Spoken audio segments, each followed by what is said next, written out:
2 రోజు సభలు అయితే మొదటి రోజు సభకి వెళ్తే సిస్టర్కి పాట ఇవ్వాల. అందుకని 2వ రోజు మేము రావట్లేదు అన్నా అని చెప్పారు వాళ్ళు. అన్న సిస్టర్స్ ఈరోజు కొట్టడానికి రావట్లేదు అన్నా అన్నాను. ఆయన ఉండి ఎందుకన్నాడు, ఏమన్నా అన్నాను. అన్నవి నిన్న పాట ఇవ్వలేదు పెద్ద సిస్టర్ అందుకని ఈరోజు రావట్లేదులే అన్నాడు పాస్టర్ గారు. నేనన్నాను, అట్లయితే నేను వచ్చి సేవకు సంవత్సరం అయిందని ఇక్కడికి మీ దగ్గరికి, ఏ రోజు పులిపిట్టి మీద ఆదివారం నేను పాట పాడలేదు కదా, నేను అనగలేదు కదా అన్నాను. ఆ రోజు వాక్యం అంతా నాకే, నన్ను భయంకరంగా తిట్టాడు. యాగో మీద వంగబెట్టి, దేవుడికి పాట ఇవ్వాలి, దేవుడికి ప్రార్థన, నాకు తెలియదు, నువ్వు నాకు చెప్పే మాత్రపడు అన్నట్టుగా నన్ను భయంకరంగా తిట్టాడు ఇండైరెక్ట్గా.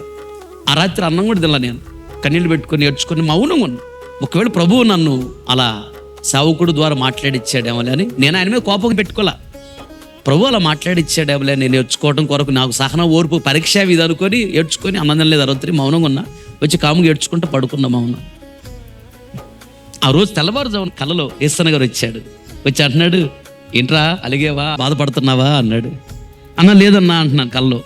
అప్పుడు ఏసన్న గారు అన్నాడు, పాస్టర్ని తిట్టుకుంటావేమో, ఆయన మీద కోపం ద్వేషంతో ఉంటావేమో చూద్దామని నీ సహనానికి నేనే పరీక్ష పెట్టాను అన్నాడు.